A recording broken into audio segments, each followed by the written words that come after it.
Hello and good evening, everyone. Welcome to episode 12 of the Recce Report, hosted by me. My name's Russ. I'm a former British Army warrant officer. And hosted by myself. My name's Cliff, former British Army Corporal. And as always, it is a huge pleasure for you guys to tune in and listen to our half-hour ramblings that we do once a month. We have it scripted. I can assure you there is a script. Well, one of us does. And it's obviously a special occasion. This is our 12th episode, which means we've been doing this for a year now. So I'd like to thank our listener for regularly tuning in. Thank you very much for that. And happy Easter, everyone. Yes, yeah. It's a huge honour doing these things. I never take it for granted. And yes, as you said, thanks very much to the listener. Yes, and happy Easter. Yes. Now then, as always, it's been a quiet month. Yeah, nothing politically going on at all. It's No. These green and hallowed lands of the disunited kingdom. Yes. Um, Yeah, you got a wee bit of disclaimer first, haven't you, Russ? we have. Obviously, I think people are expecting us to talk about the current shenanigans that's going on with the SNP and the police. Cliff and I have discussed this offline. And given that we are really bad at policing our own language and making sure that we don't get in the poo, I think it's the safest thing that it's an ongoing police investigation that we do not talk about it at all. Yep. So if that's what you're expecting, I'm really sorry, but no. No. I don't look good in an orange jumpsuit, so I don't fancy it. No, I enjoy my freedom too much. Yeah, and as Russ quite rightly pointed out there, we could quite easily go off on a tangent talking about it. But no, there will be a time and place for that. And when the time and place arrives, we will never shy away from the subject because it's quite important that. Yeah, we'll certainly have opinions on it, I'm sure. Yeah. So, what else was up? New leader. Woohoo! Yes, since our last broadcast, we now have a brand new, shiny kind of leader of the Scottish National Party and, of course, by extension, a new First Minister. Yep. And the silliest comment I have seen so far on social media to do with that is no mandate, not elected by the people. There's no First Minister in Scotland has ever been elected by the people. They get elected by Parliament. I know. And obviously, for those of you that have been living under a rock, the new First Minister, new leader of the SNP, is Humza Yousaf, the former, was he Health Secretary? Yeah, Health, yeah. Shows you how much I'm paying attention. There's already been, I've already seen lots of racist comments, not just from right-wing commentators as well. We've got from quite a few on the pro-independence side as well. It's not something that we would tolerate on this show. So if you want to leave racist comments, then go somewhere else. Yeah, please do. Both myself and Russ have seen the end game to what happens with racism, and now there are two of us who want to go through that again. Yeah. So Humza Yousaf, mate, is that who you put your tick in the box next to? It wasn't. No. We were asked quite a few times during our last program who we were going to vote for. I think we diplomatically handled that well by not saying, but obviously we're free now. Yes. So yeah, was Humza your man? No, it was Kate. Based on she's a more to me, she was a more dynamic speaker. I know she had a lot of issues that were baggage that was coming with it, but that was purely why I was going to be why I did vote for Kate. I did pick 1, 2, and 3. Humza was number 2 for me. Mm-hmm. Right. And as I've mentioned, he is now the new First Minister of Scotland. He is leader of the SNP. I am a member of the SNP. Yeah. So I will support him as I did to the former First Ministers. Again, mate, I am also a member of the SNP. For me, it's a very practical decision. I think they are probably the only party that's positioned to give us independence. We can have an argument about whether they're actually doing it or not. But from where I sit, they are the only party that's ever going to come close. Yep. And we spoke about this previously. I didn't particularly want to vote for any of them. I felt that they weren't the strongest candidates, but as someone pointed out, there's been a Westminster election more recently than a Holyrood election, so therefore what we call the cream of the crop were probably in Westminster. I ended up voting for Humza in the end, so I got my way.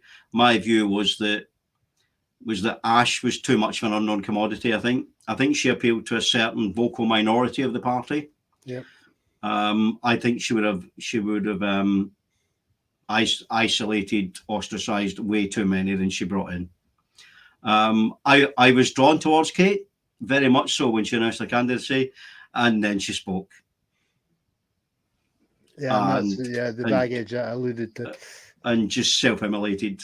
Yeah. It really was. And I think somebody pointed out when we had the debate that she actually, and it was one of the Tories, and it said that she provided all of the headlines for the Tory campaign leaflets for the next 5 years because she just denigrated all the SNP. So yeah, Humza was the least worst from where I was sitting.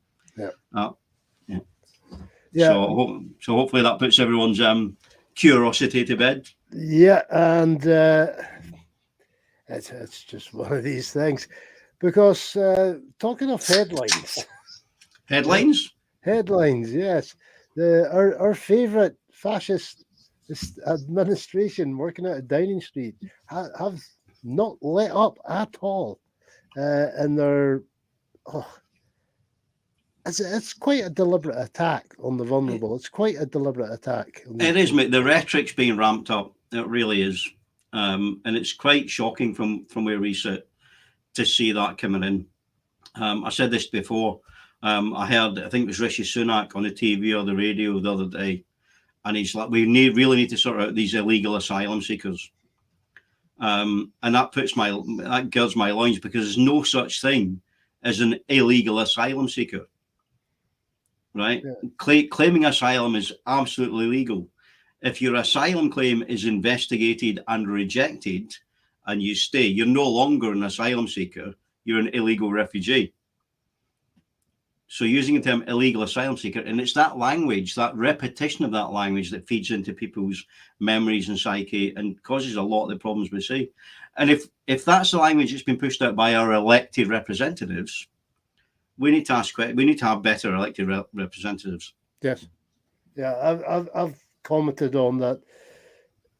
Cameron, probably the last sort of semi-decent prime minister that they could have put up.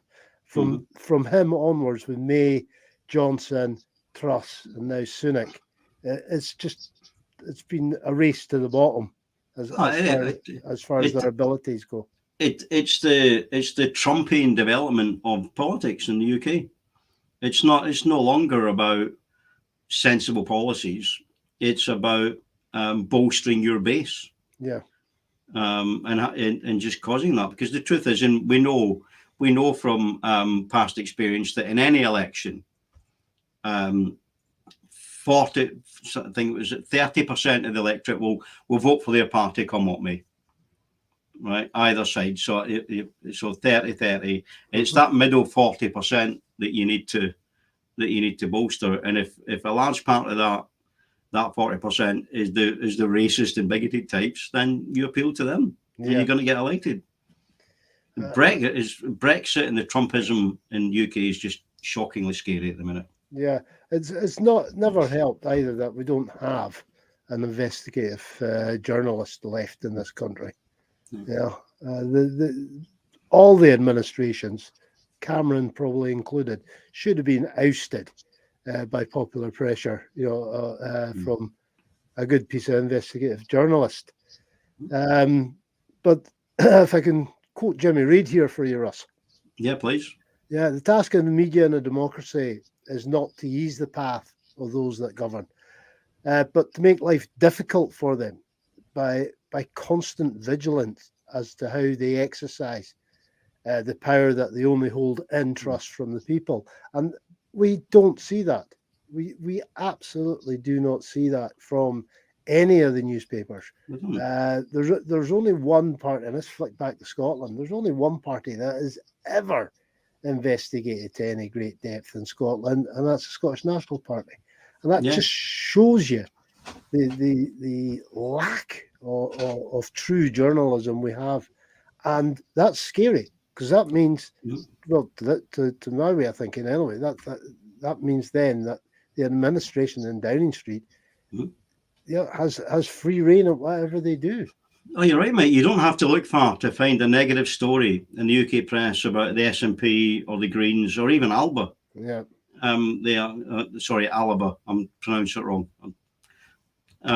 Because it's easy fodder because people will lap it up. The bad news from the unionist parties is just buried away. It really, really is. And interesting.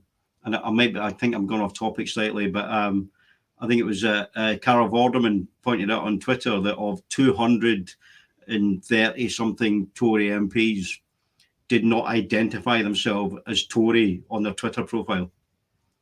Right. They're just so embarrassed to they said, MP for whatever, and she said it, and 30p Lee came on, Lee Anderson said, you might want to check that again, because he'd just gone on and added it, and he's forgetting that people take fucking apologies for the swearing, that people take screenshots and have, picture it didn't happen. Yeah. Oh, yes. I love screenshots. I use them the whole time. I think they're absolutely brilliant. Yeah. Yes, but Anderson himself is just a running sore. And again, him alone should disqualify the Conservative and Fascist Party from holding office. But he's in there and getting plum assignments. The use of the barges now for this new plan to house 500 asylum seekers on a barge at a port. Yeah, did you see that? Yeah, that was what? It's a prison. It is a prison by another name. Well, that was the interview. I can't remember who was being interviewed. Some Tory minister being wheeled out to face the press.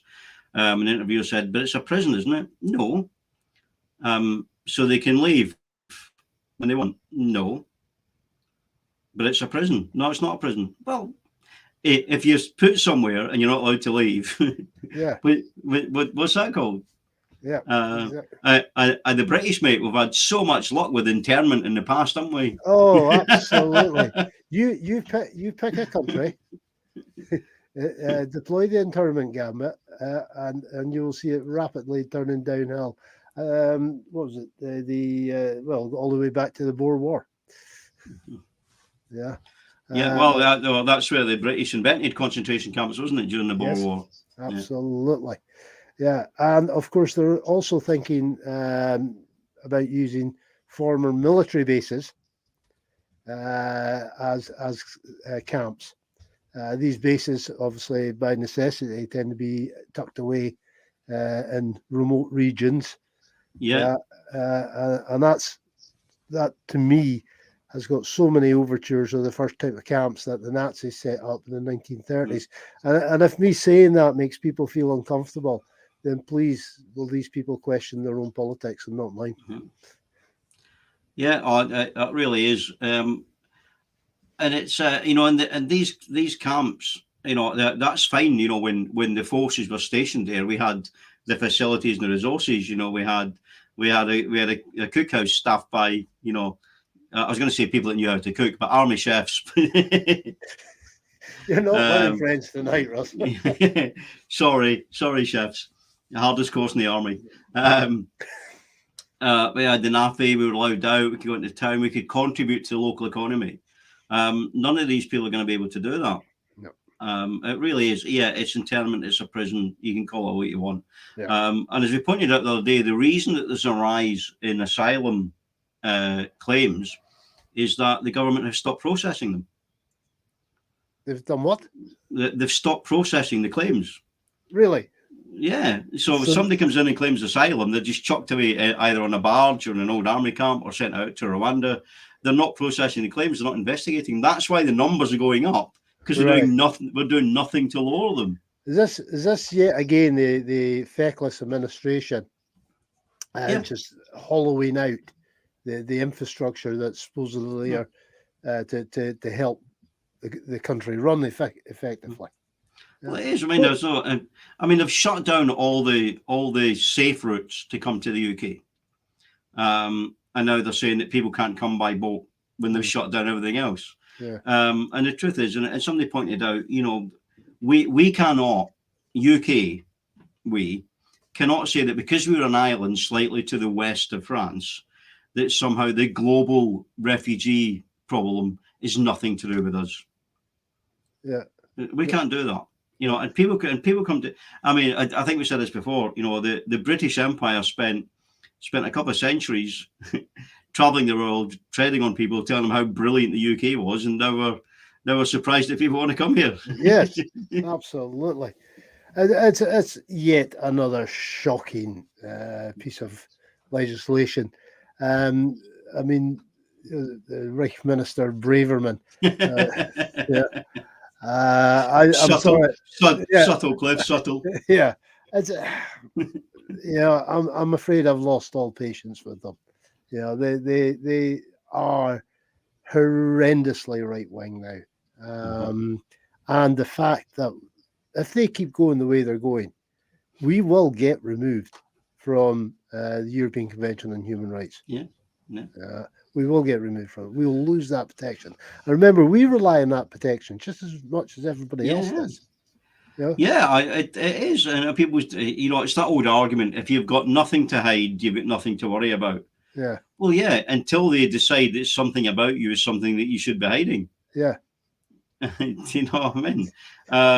You see it so much. The goalposts change. And I'm not suggesting this is where we're going, but it goes from, yes, we demonize refugees, but that's only one step away from demonizing those who support refugees. Yes.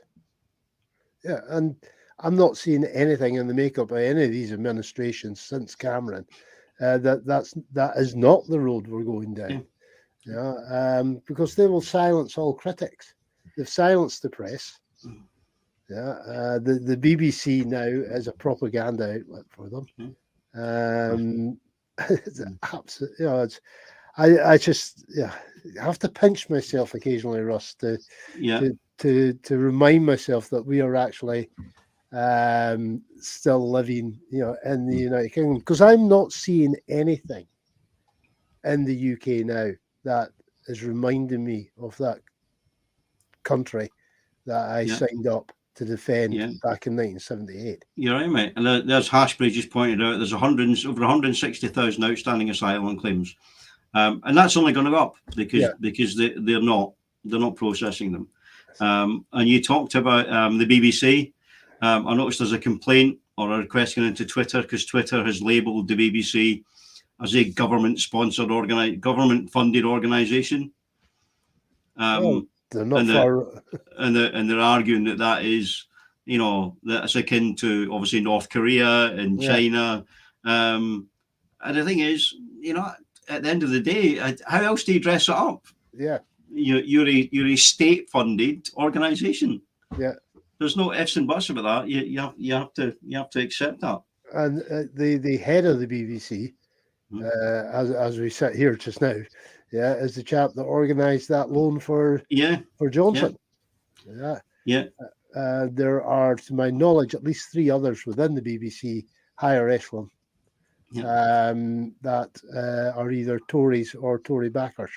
It is, and and you think back, Gary Lineker got all that grief for saying what he said. That there's got to be a code of conduct and all that. But then you've got places like GB News and Talk TV, where it's politicians being paid to interview other politicians and regurgitate their right wing talking points. Yeah, it's the Fox News of the UK. Yeah.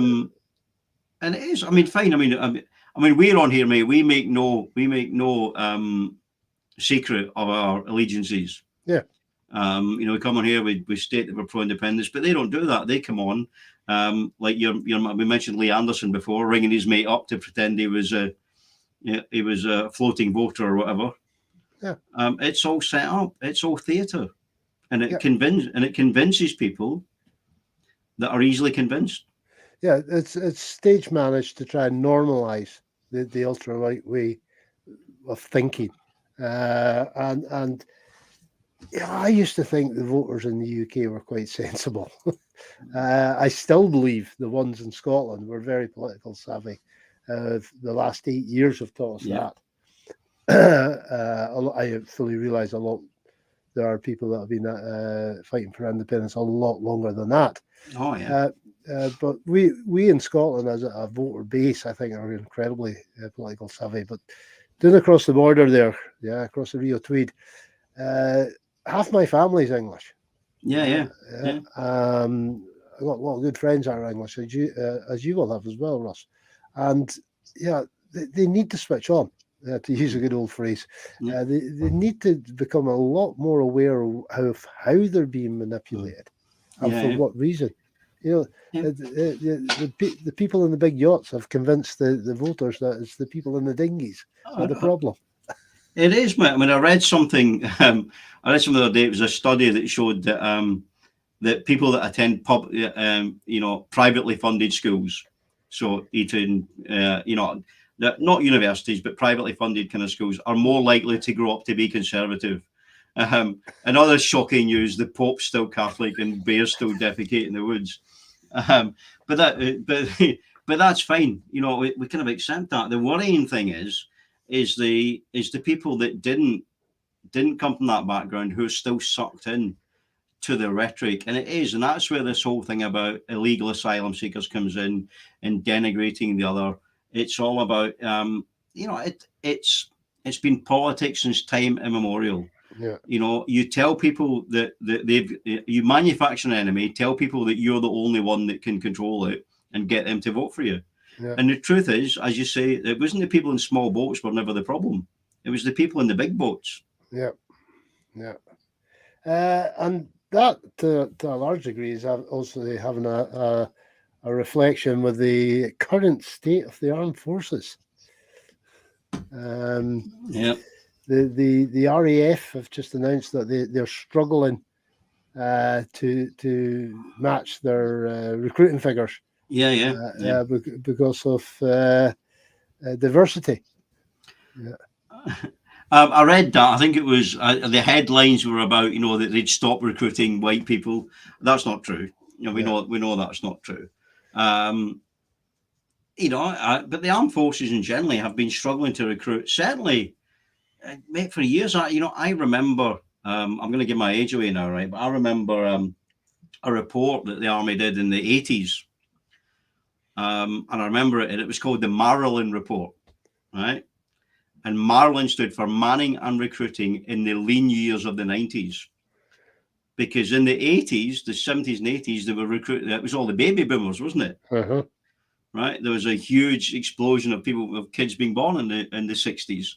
So recruiting wasn't an issue. So they knew that the population was dropping off from the 90s onwards. And that's why. So we've always had a problem recruiting. I would suggest the reason they've got problems recruiting is that one, the forces are not seen as an attractive career option for people now. Two, terms and conditions of service have been eroded consistently by successive governments over the years. Yeah. Sold off all the families' accommodation, contracted out all the food provision. I mentioned before about the army chefs who did a wonderful job, incidentally, and sold off to private companies in the UK. So it was all Sodexo and other companies. I'm not picking on Sodexo. Please don't sue me, Sodexo. You may be the best out of the bunch. I don't know.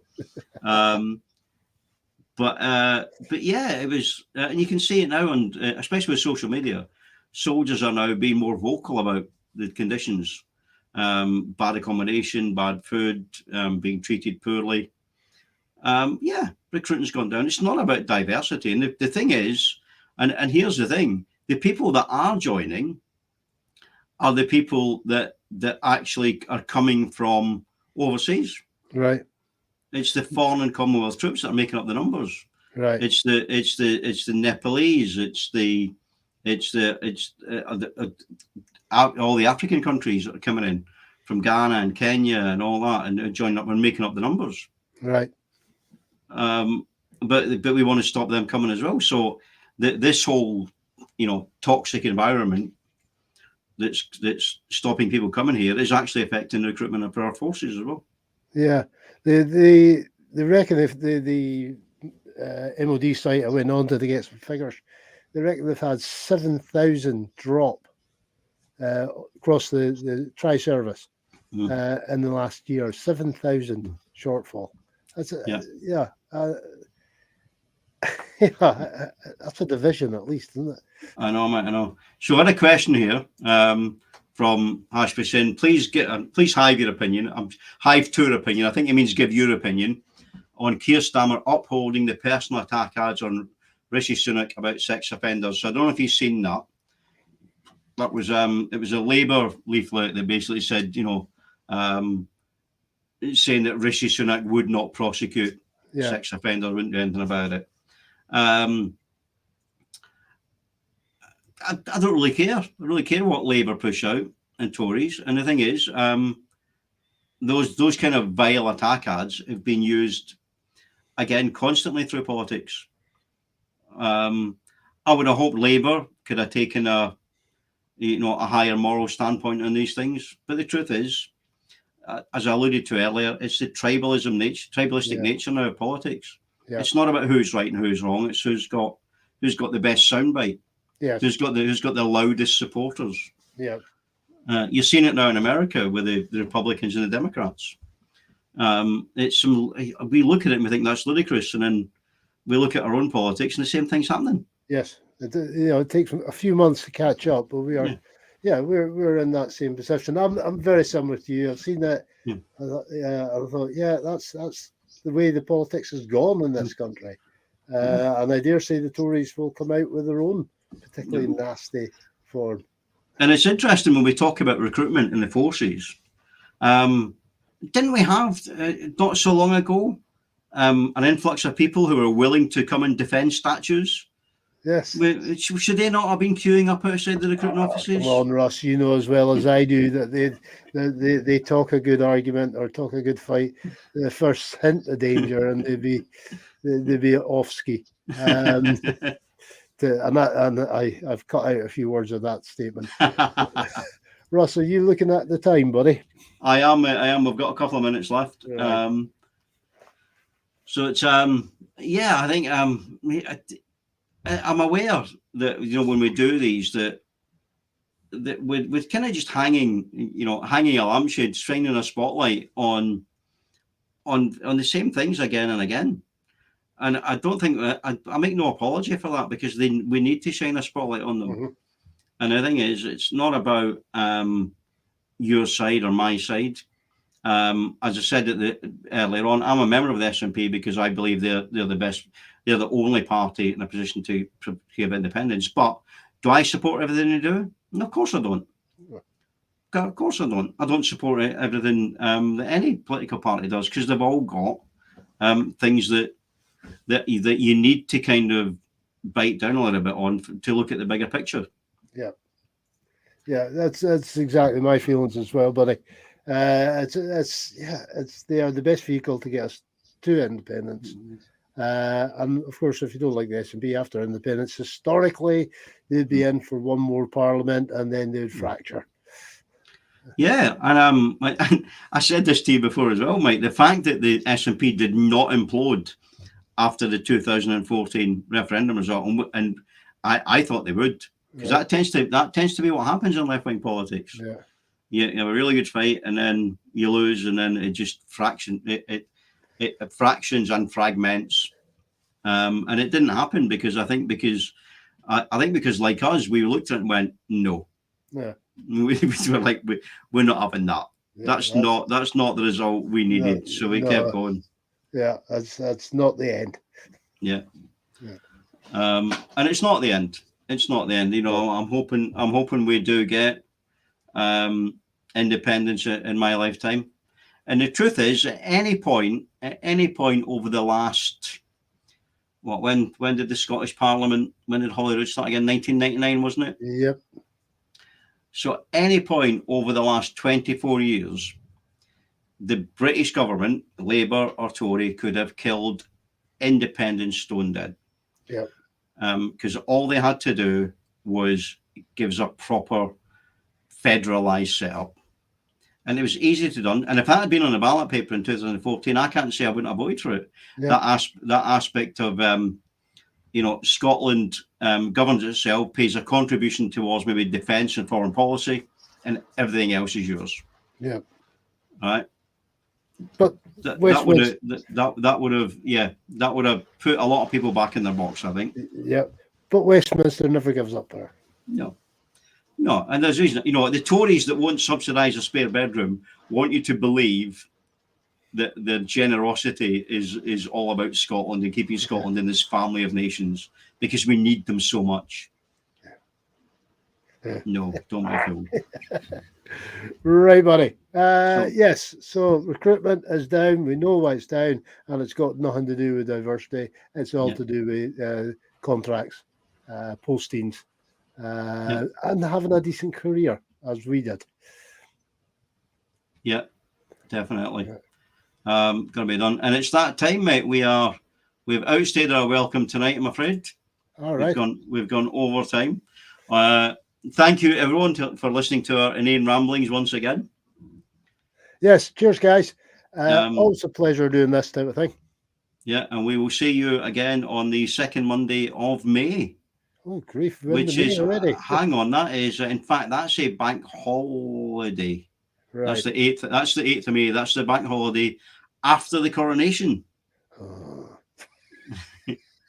So maybe we'll have some choice words to say about